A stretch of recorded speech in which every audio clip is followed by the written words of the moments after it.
Now from WATN, it's Local 24 This Week with Richard Ransom. For the real story behind the big stories, you are at the right place. Local 24 This Week is here every Sunday morning at 9 and again at 10:35 at night, giving you context and perspective on the headlines making news during the week. I'll introduce my roundtable and special guest in a moment, but first, here's what we'll be talking about today. Taxing times. We learned this week that Memphis voters will also have a referendum to decide on in the October election. It would raise the sales tax rate 0.5% to pay for better benefits for police officers and firefighters. Will voters say yes? The reparations debate. Memphis Congressman Steve Cohen front and center on an issue dividing a divided country even further. He was chair of a subcommittee hearing giving serious consideration on how to make amends for slavery. And guessing game. Former Tennessee Governor Bill Haslam tells Republican bigwigs he expects to make a decision on whether he'll run for U.S. Senate by the first week of July, but the time it's taking is raising doubts on whether he will run. Like I said, I'll introduce my roundtable in a bit, but first, Shelby County Mayor Lee Harris, my guest for One-on-One. Great. Appreciate you being here, Mayor. Let's talk about the budget, shall we? Sure. I know it's front and center on your mind lately as we try to wind the process down. It's an interesting process, isn't it, how the sausage is made? I think it is an interesting process. Apparently, it works different from year to year over on the county side, and so we are doing a newish kind of process this year.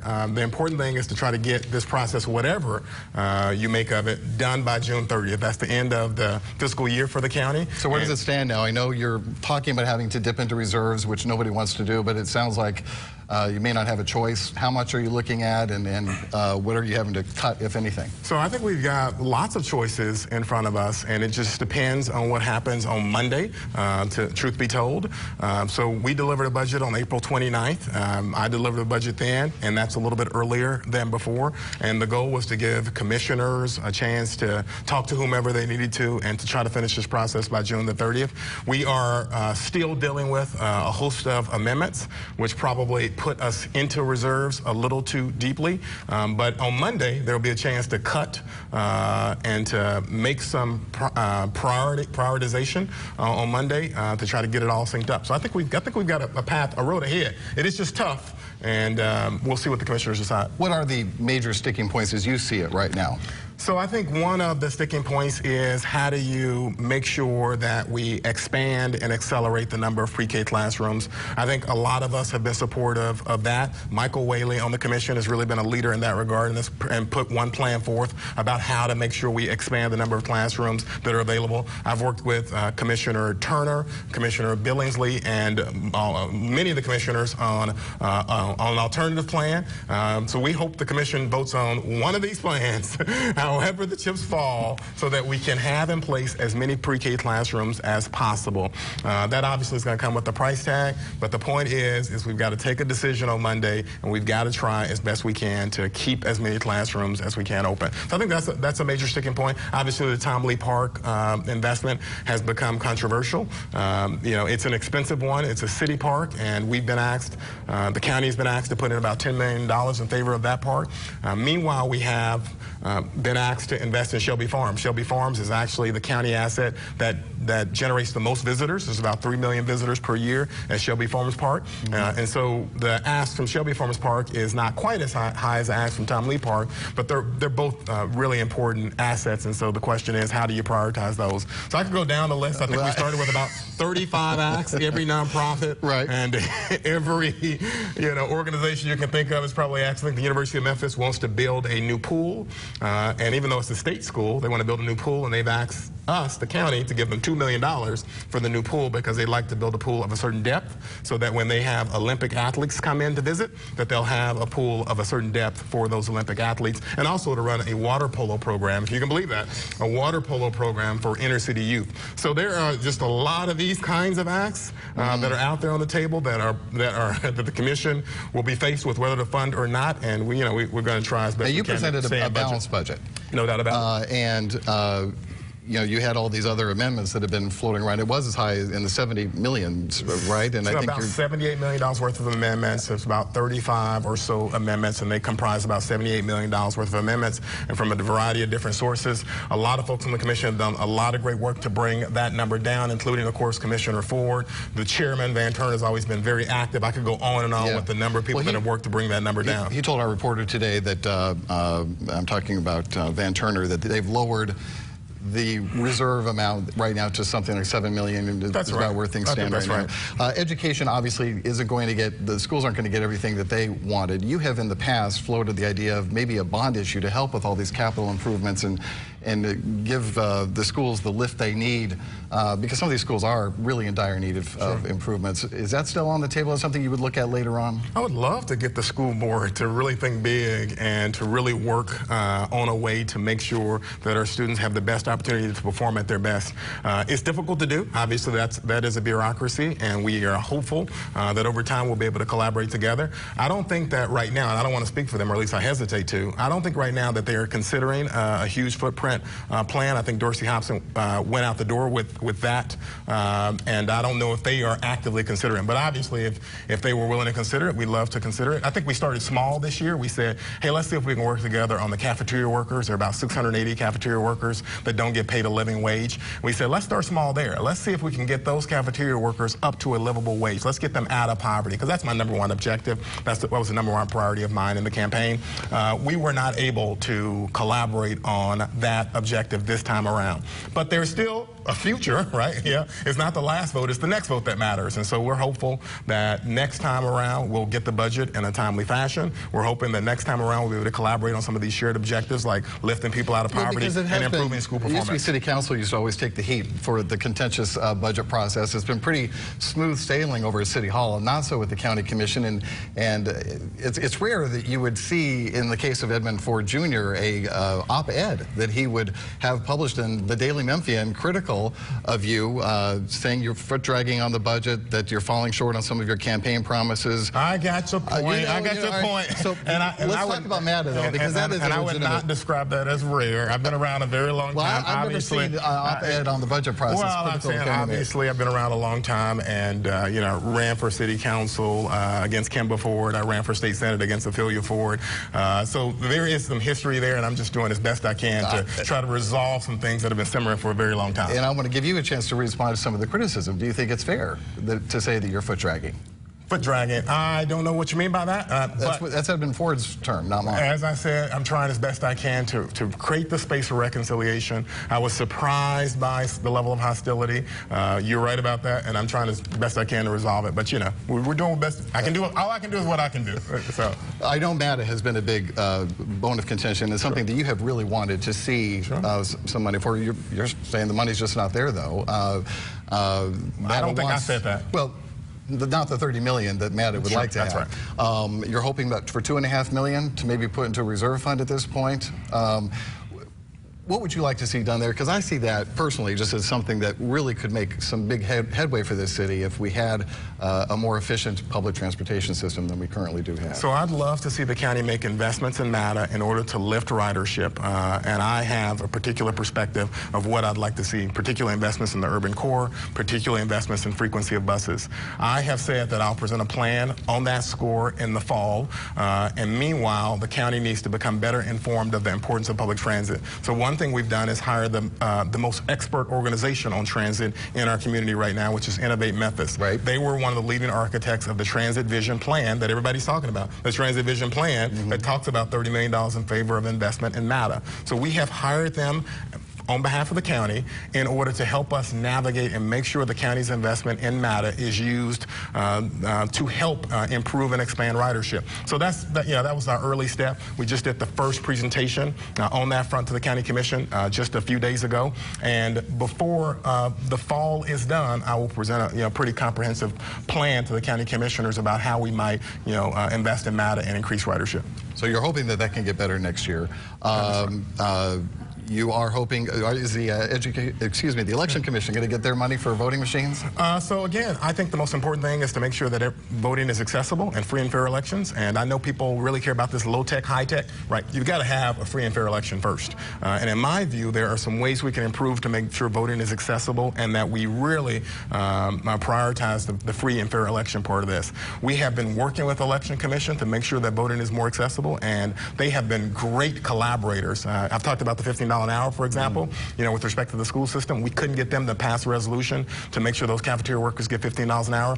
But the Election Commission, which is also a funded agency of the county that we have no control over how they spend their money, they have told us that they are on the path to adopting the policy and perspective of the county that everyone, including their seasonal workers, and there are about 290 of those, that their seasonal workers are paid $15 an hour. So, you know, we have been able to collaborate with them. We've had several meetings with them. You know, Commissioner and Chairman Van Turner has really been leading that to make sure that we have early voting locations open and accessible to people, to make sure that voter registration efforts in Nashville to stop the voter registration is something that we are leery of.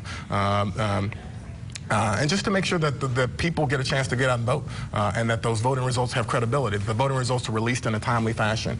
They have been just great to work with over the last few weeks. Okay. And so, yes, I think they're going to get the money, but more importantly than that, I think people will have access to the vote, and there will be more credibility around the voting process in this community, something that is long overdue. Very good. All right, well, I appreciate you taking the time to be with us today. Thanks very for much. And good luck me everything. Good luck in these waning days with the budget process, all right? All right, we'll be right back with the roundtable right after this.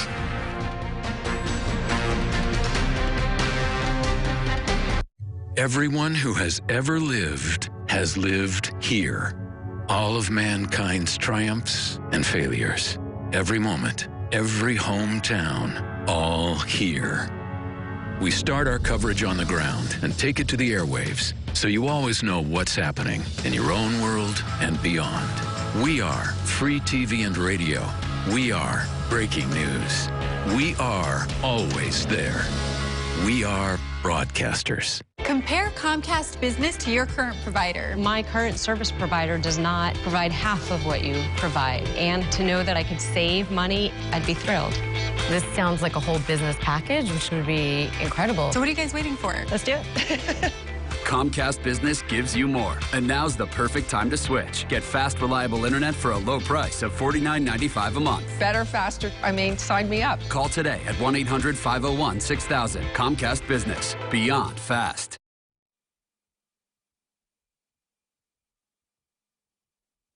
And why we deliver straight to your door. 4 great bottles a month, curated to your taste. Because delicious wine shouldn't be hard to find, so Winc makes it easy. Learning your taste with each delivery so that every bottle feels handpicked just for you. So raise your glass and join the thousands of Winc members already enjoying great tasting wine right from their door. Winc, cheers delivered. Oh, there's something so real about living local. And I know without a doubt I'm not alone.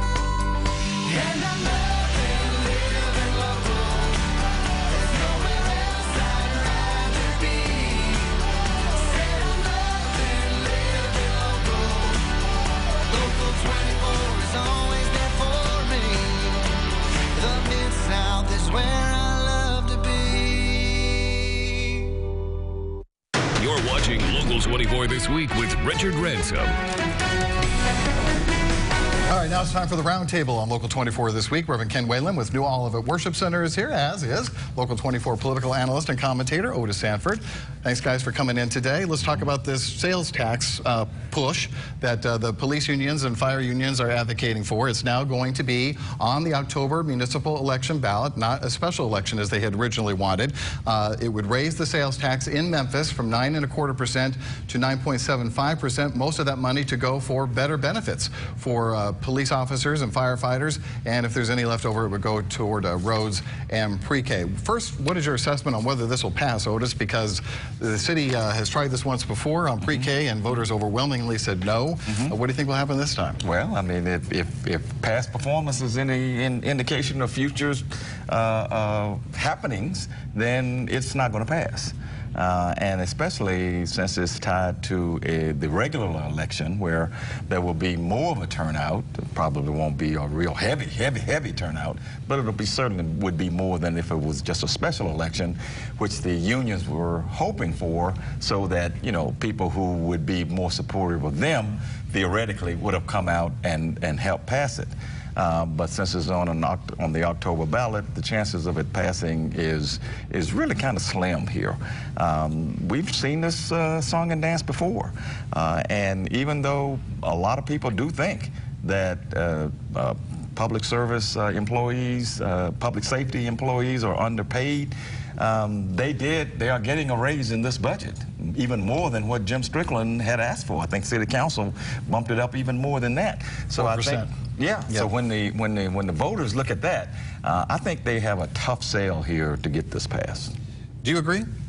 I agree that it probably won't pass. I think it's very paradoxical, however, that Mayor Strickland, one of the ones who voted to cut and slash the benefits when it happened originally, will probably get the benefit of a bounce either way, whether it passes, which is unlikely, and if it fails, which probably likely. I just think it's so unfortunate that the police and fire safety officials who deserve the raises, they deserve every penny of it. It's unfortunate that it's been couched in these terms, where the people who can least afford to pay the sales tax increase are going to vote against it, probably against their best interest. But it is what it is, and I think that's what caused them to vote against the first time. Yeah, when people hear about having to pay almost 10%, and granted it's not much different from 9.25%, which we are now, but you really are knocking on the door of 10% there, and the supporters use the argument, well, most of the, if not all of the municipalities, suburban municipalities are at 9.75%, but it adds up over time, especially over the period of a year, and depending on what you're buying. And especially in Memphis, Tennessee, where obviously the majority of our residents can least afford any additional financial burdens. And not just that, or in addition to that, you know, the sales tax increase is the one that is the most onerous. You would probably have less of a huge burden if you did the property tax increase. But sales taxes, where people have to go and buy stuff, and you know, you have to buy stuff, and that impacts a lot of poor people. Well, it's been proven to be the most regressive no question taxes out there. No question about it. Another hot issue this week was slavery reparations. Memphis Congressman Steve Cohen front and center on this one. He chaired the subcommittee that took up the issue in D.C. this week. It was fiery, I think it'd be safe to say, stirring up a lot of controversy there. Otis, you had a commentary on this earlier this week and wanted to kind of put things in perspective about what is actually on the table here. Right. I mean, this is not a bill to actually start handing out checks, which is, I think the Republicans are trying to couch it as that, or they certainly are criticizing it as if that's going to happen if this bill passes. This is strictly an attempt to form a commission that would look into the impact and the effects of slavery over the last 150 years or so, and to see if there's any feasibility or any way to determine whether reparations are necessary. Plus, most of the reparations that a lot of people are talking about are not just handing out checks to me, with my forefather and foremothers were slaves. It's about improving conditions in African-American communities and things of that nature. So I think that, you know, this is a politically wedge issue, and that's what the problem is. It's a broad term with really no definition, because there are about 50,000 different proposals out there for how this should be handled. Reverend Whalen, what's your position on this? Let me put a definition on the table that everybody will understand, including the GOP. Reparations means repay me, pay me.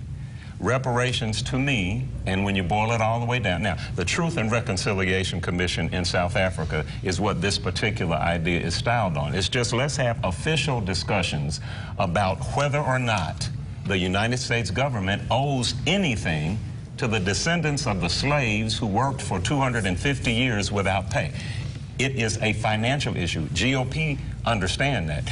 I worked for 250 years. Okay, you work here all week long, you work here all week long, you don't get your check. Somebody owes you a check. Pay me my money.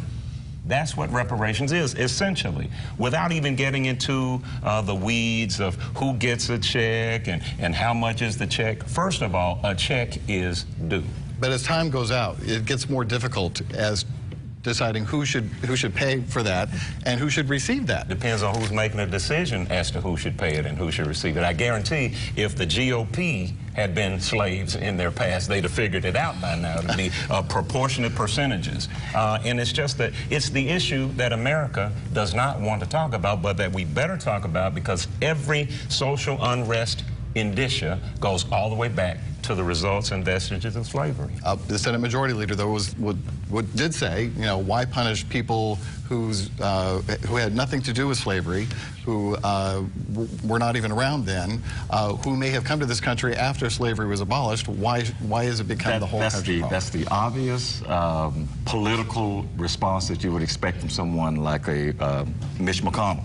He also said, well, we don't need to be doing this because we elected an African-American president, which he didn't vote for, and then spent the first part of his term, or the very first day of his inauguration, saying we're going to work to make sure that he doesn't stay president. It was a red herring argument on his part.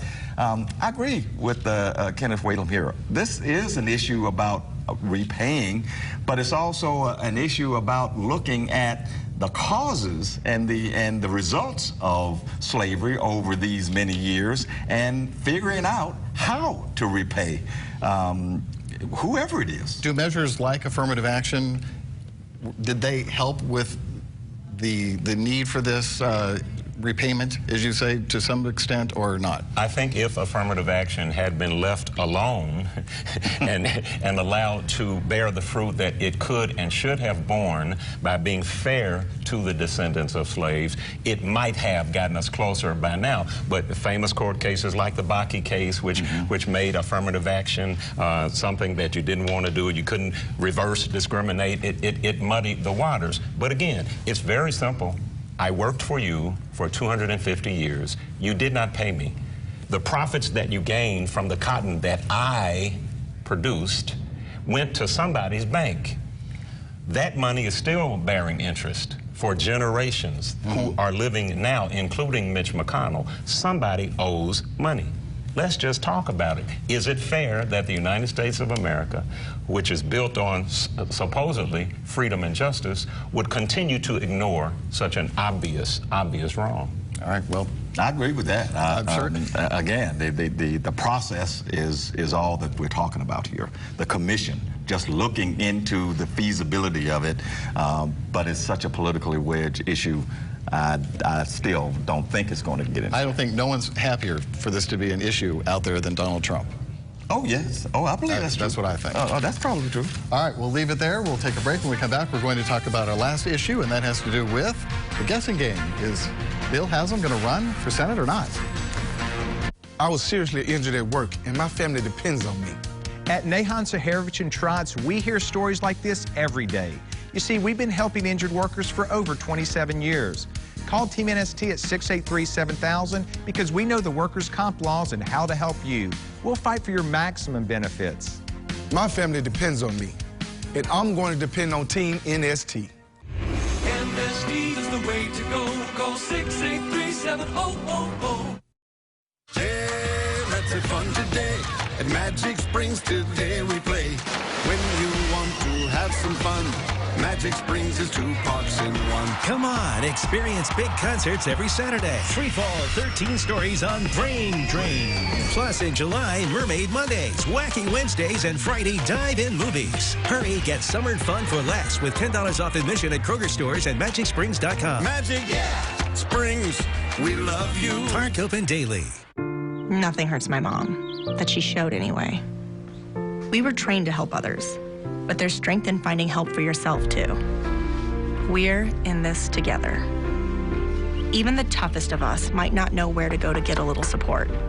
The VA Women Veterans Call Center connects veterans with personalized information on VA services that can make a difference. Call 1-855-VA-WOMEN or visit www.womenshealth.va.gov.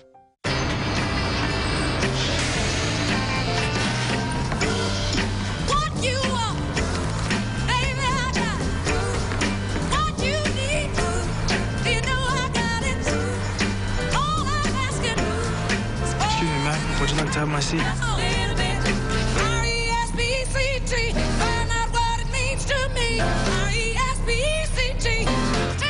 message from the Foundation for a Better Life.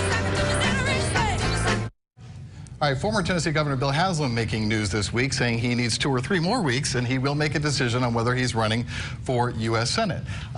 We're hearing this week some reports by some political commentators and experts around the state that Congressman Mark Green of Clarksville is just chomping at the bit to run, that he will run to the right of Haslam, which would not be hard to do. Haslam said he didn't vote for Donald Trump. He did the Insure Tennessee program. He pushed for the gas tax. So they see him as somebody who's going to run to Haslam's right no matter what.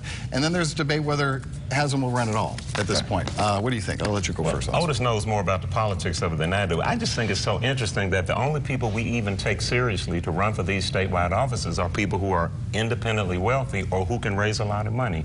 It boggles my mind, that's all. Haslam would be the wealthiest member of Congress. Right, he would be. And I think the reason that he is delaying this is because of what you said, Richard, because of the Donald Trump factor, and people will be running to the right of him.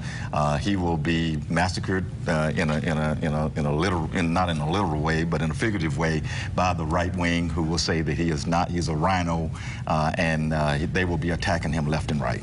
And apparently also waiting in the wings is Bill Hagerty. He's the ambassador to Japan for the U.S. right now, and he really wants to run too, but he's supposedly waiting to see what Haslam decides first. But he was Trump's pick for Army Secretary originally, so you could possibly have 2 ardent Trump supporters running against each other, which you don't typically have. And that could help Bill Haslam. But again, I think there's a reason for Haslam delaying. I think he's talking to his advisors about how much are they really going to beat me up, and they're going to beat him up a lot. And nothing feels as bad as losing, man. I don't care how much money you have, but you just want to be as sure as possible you're going to win. And he has never lost, certainly a statewide race. He hasn't lost, as I know of. No, it left with very high approval numbers. Yeah. All right, we'll take a break. We'll be right back. It's hot and you need a pool. Super summer sale at Family Leisure. Pools from $12.99. Patio furniture. We've got it all, and it's all on sale. Ask about the $49.99 spa special. Play sets, grills, and more. Summer sale going on now at Family Leisure. Why should you call about Trident University's online medical billing and coding program? The answer is simple. Medical billing and coding is a growing field that needs you.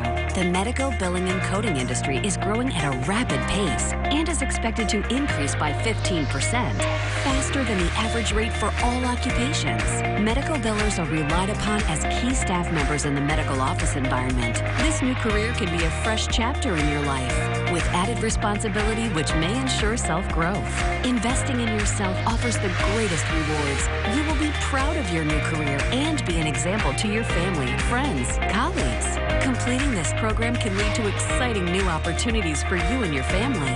If eligible, you may receive financial aid to help jumpstart your education. It's time to make a change. Pick up the phone and call Trident University today to achieve the personal growth and increased career opportunities you've always dreamed of. We all need someone who'll pull no punches and give it to us straight. No bull, no spin. Now imagine getting your news like that. Just give it to me straight. ABC News, straightforward. Oh, there's something so real about living local, and I know without a doubt I'm not alone. And I'm loving living local. There's nowhere else I'd rather be. Said I'm loving living local. Local 24 is always there for me. The Mid-South is where I love to be. All right, Otis and Reverend Ken, thanks for being with us today. We appreciate it. Thanks to you at home. If you'd like to comment about today's broadcast, the email address is rransom@localmemphis.com, rransom@localmemphis.com. We'll see you next time, folks.